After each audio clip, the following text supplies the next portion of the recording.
Welcome back to summer special. और यकीनन आप देख रहे होंगे गवर्नर हाउस के लॉन में हम स्विच हो चुके हैं और उसकी वजह यह है कि गवर्नर साहब के साथ पूरा दिन हमने जिस तरीके से गुजारा, उनकी एक्टिविटीज़ को कवर किया। सूबा खैबर पुख्तनख्वा में कमाल का पोटेंशियल है। यहाँ के लोग सिर्फ मेहनती और जफाकश नहीं हैं बल्कि वो अपनी ज़ात का लोहा मनवाना जानते हैं। खैबर पुख्तनख्वा के गवर्नर फैसल करीम कुंडी के साथ प्रोग्राम का बकिया जो हिस्सा है उसका आगाज़ करते हैं। हमारे सामने मौजूद हैं और पूरा दिन मुख्तलिफ इवेंट्स में हम इनके साथ रहे हैं और उसमें मुख्तलिफ नौयत के इवेंट्स थे, मगर अभी भी इस प्रोग्राम के फ़ौरन बाद भी एक सिफारती इवेंट में इनको जाना है, तो यकीनन हमने इनका ड्रेस चेंज भी देखा है। सर, जहाँ पे हमने बात छोड़ी थी, मैंने आपसे ये तस्करा किया था कि अभी बहुत सारे अहम सवालों का जवाब आपने देना है। आज आपका दिन जिस तरह गुजरा मैं उसी सिलसिले से जोड़ती हूँ। सबसे पहले तो ये बताइएगा, फैक्ट्री की आतिशज़दगी के हवाले से कहाँ कोताही हुई है, क्या गफलत है?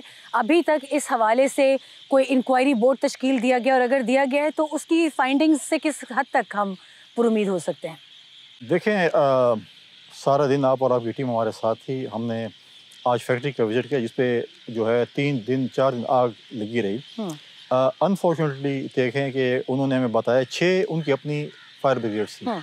2 फायर ब्रिगेड जो कि 2-3 घंटों के बाद आई, जो कि उनके पास पीडीए जो कि पेशावर डेवलपमेंट अथॉरिटी को उन्होंने जगह दी है, वहाँ पर उनके जो फायर ब्रिगेड्स खड़ी हैं, वो जब अलग फजल से आई, एक में पानी नहीं था टैंकी में।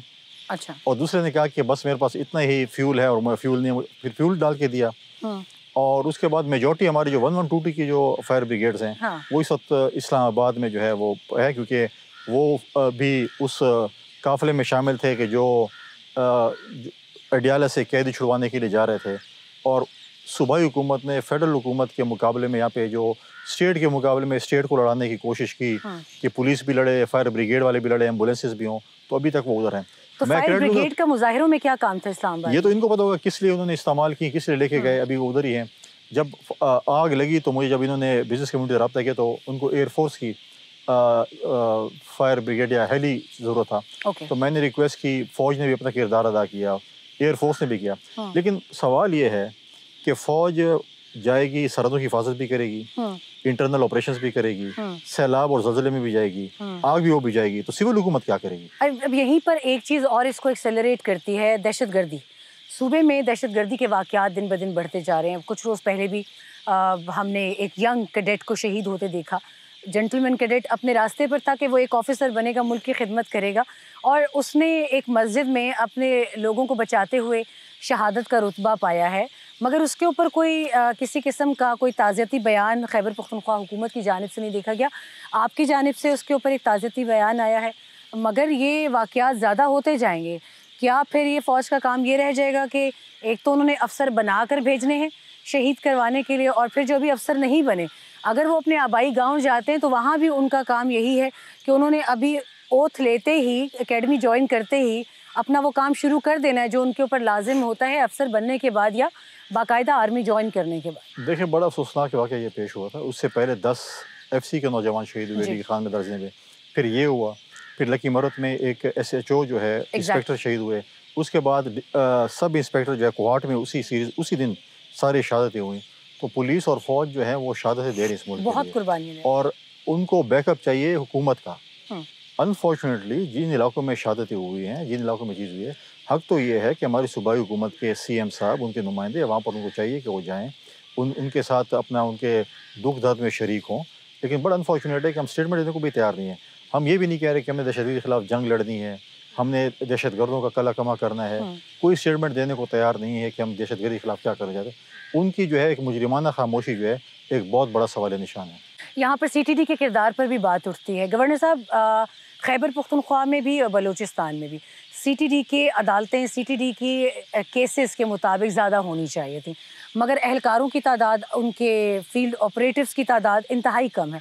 ऐसा क्यों है? क्या अभी तक इसके ऊपर किसी हुकूमत ने कोई सुनवाई नहीं की, कुछ काम नहीं किया? देखिए, हमें इस चीज़ों को बढ़ाना पड़ेगा, चाहे उनकी ट्रेनिंग को बढ़ाना पड़ेगा, अच्छा करना पड़ेगा, उनकी तनख्वाहें बढ़ाने को मराद देनी पड़ेंगी, उनको एक ऐसा हमें इक्विप करना पड़ेगा ताकि वो लड़ सकें। आप KP गवर्नमेंट को इस चीज़ का एहसास कैसे दिलाएंगे? यहाँ फेडरेशन के नुमाइंदे आप, कि उनको काउंटर टेररिज्म के ऊपर तवज्जो देनी है, ये सिर्फ फौज का सरदर्द नहीं है, ये पूरी कौम का है। कैसे उनको बताएं? उनको होनी चाहिए कि सियासत छोड़ें और इस काम की तरफ आएं। देखिए, मैंने पहले ही कहा कि जब उन्होंने कहा कि पीस पे जिरगा है, हम सारे पहुंच गए वहाँ पर। उनको चाहिए कि वो आगे बढ़ें और अमन के लिए जो है काम करें। पुलिस के लिए इमीडिएट स्टेप क्या है? खैबर पख्तूनख्वा पुलिस की हालत ज़ार पर हर एक का दिल खून के आंसू रोता है, शहादतें हो रही हैं बहुत ज़्यादा और हम रोज़ाना एक ख़बर देखते हैं, आपने भी ख़ुद भी जिक्र किया। एग्जैक्टली बताइए कि होना क्या चाहिए, आपका क्या किरदार होगा उसमें? देखिए, हमें पुलिस को टोटली इन्फोर्स करना पड़ेगा और पुलिस को जो है जिस तरीके से जो है उनकी इन्फोर्स है भी। अभी आप रिसेंटली देखें, सूबाई हुकूमत ने एक बिल पास किया कि आईजी जो है वो डीप एसपी और डीआईजी की ट्रांसफर पोस्टिंग वो नहीं कर सकता। गवर्नर, एक और अहम बहुत सवाल है, आपका सूबा अफ़गानिस्तान के साथ लगता है और आपके चीफ मिनिस्टर ने ये दावा किया था कि वो अफ़गानिस्तान के साथ डायलॉग खुद आगाज़ करेंगे, जबकि ये उनका चैप्टर नहीं है। इस हवाले से आप क्या कहना चाहेंगे? बिल्कुल नहीं कर सकते हैं। देखें, ये स्टेट टू स्टेट बात होती है और कोई भी सूबा, कल सिंध और पंजाब और बलूचिस्तान उठ जाएगा कि हमने और मुल्कों से हमने बात करनी है, तो ऐसी चीज़ें नहीं हो सकती हैं। वो स्टेट ही करता है, फॉरेन ऑफिस करता है, उनकी पॉलिसीज़ होती हैं। और जो एक वाक़या हुआ था अफ़गान जो कौंसलेट का, इसी लॉन में मैंने अफ़गान, यूएस और जो है ईरान कौंसल को जो है बुलाया। पाकिस्तान का झंडा भी लगाया गया था, तराना भी बजाया गया था, यहाँ पर उन्होंने केक भी काटा। उस वक्त तो उनको म्यूज़िक की समझ, और वो तराने की ताज़ीम में खड़े हुए थे, खड़े भी थे और उन्होंने यहाँ पे दुआ भी की पाकिस्तान की सलामती के लिए, सब कुछ की। और मैंने वीडियो अपने ट्विटर पे भी, एक्स पे भी लगाई हुई थी कि देखिए हमारे पास तो है, तो उस वक्त उनको सब कुछ था, डिप्लोमेटिक सब नॉर्म्स सब उसे फॉलो किए। लेकिन अब जो है वो जब सीएम हाउस गया तो उनको पता नहीं कुछ हो गया था। सीएम हाउस में मेरे ख्याल में कुछ है ऐसी चीज़ जिस पे असरात हो जाते हैं लोगों। क्या चीज़ है अंदाज़न? असरात की कोई चीज़ है मुझे। असरात की कोई चीज़ है। बड़े अहम रैपिड फायर 3 सवाल हैं। गवर्नर राज लग रहा है खैबर पख्तूनख्वा में? आज तक नहीं लग रहा। कब तक लग रहा है? आज में तो जाहिर है हमने आपके साथ प्रोग्राम मेरे किया पास तावीज़ है ना, मैं ख्वाब देखता हूँ तो पता नहीं है कब लगे। गवर्नर, COP29 जो है उसकी भी बाज़गश्त है और ये एक बहुत बड़ा आलमी इवेंट बन चुका है। आपने खैबर पख्तूनख्वा में इसके चैप्टर का आगाज़ करके आपको उम्मीद है कि ये सस्टेनेबल होगा और इसके असरात और नताइज क्या? जी बिल्कुल सस्टेनेबल होगा। आज हमने इस पे किया है और क्लाइमेट चेंज पे हमने किया है और इंटरफेथ हार्मनी को भी इसके ऊपर हम इसके अंदर इन्वॉल्व कर रहे हैं कि अब रेड क्रिसेंट का खैबर पख्तूनख्वा में जो फोकस है वो क्या है और आप क्या चाहते हैं?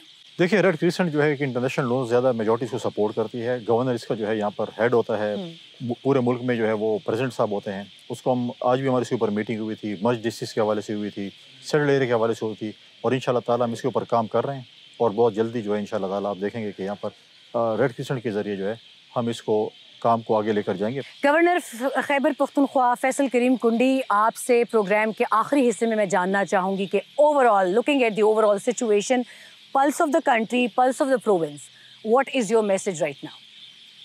क्या होना चाहिए? देखिए, ये होना चाहिए, मैं समझता हूँ कि जैसे मैंने पहले ही बात की है, इलेक्शन हमने लड़ लिया है, इलेक्शन पे एतराज़ात हर इलेक्शन में होते हैं। अगर आप आरटीएस को ठीक कर लेते, उस वक्त आप संजीदगी का मुजाहरा कर लेते तो बाकी सवालात नहीं उठते। किसी चीज़ के भी चोर दरवाजे को, इलेक्शन का चोर दरवाज़ा आप पार्लियामेंट के ज़रिए रोक सकते हैं। आप पार्लियामेंट में आएँ, कानूनसाजी करें और चोर दरवाजे को रोकें। और दूसरी बात यह है कि आप आएँ और जो चीज़ें हैं, मैं समझता हूँ कि इलेक्शन में हम इलेक्शन लड़ लेंगे। अब पाकिस्तान की सूबे की बेहतरी के लिए मिलकर काम करें। हमारे साथ मौजूद थे आज की इस सूबे में मौजूद अहम तरीन शख्सियत गवर्नर खैबर पख्तूनख्वा फैसल करीम कुंडी। उनसे आज पूरा दिन मुलाकात रही, उनका पूरा दिन कैसा गुजरा खैबर में, खैबर पख्तूनख्वा में क्या आज मसरूफियात रहीं, उस हवाले से भी हमने देखा है। मसाइल क्या हैं, सूबे के मसाइल बहुत ज़्यादा हैं, एक आम आदमी की, इवन एक सहाफ़ी की सोच से भी ज़्यादा, और उसका अंदाज़ा आज हमें इस एक दिन में हुआ। हम उम्मीद करते हैं सूबे में मौजूद बाकी अथॉरिटीज़ भी हमें बुलाएं और हमें बताएं कि वो सूबे में अपना दिन कैसे गुजारते हैं। हम जानना चाहेंगे कि उनकी क्या काविशें हैं यूथ के लिए, तलबा के लिए, वो लोग जिन्होंने मुल्क की बागडोर संभालनी है। आपने आज देखा भी कि रेड क्रिसेंट के हवाले से कॉप की बात हो या जैसे भी बात हो, किसी भी मसले की बात हो, आज खैबर पख्तूनख्वा में एक पूरा दिन हमें उसकी झलक नज़र आई। हम चाहेंगे कि इस सूबे की सियासी क़यादत मिलकर बैठे अमन व अमान के लिए, खुशहाली के नए सफ़र के लिए। किसी और अहम प्रोग्राम में किसी और अहम शख्सियत के साथ आपके साथ दोबारा मुलाकात होगी। प्रोग्राम समा स्पेशल।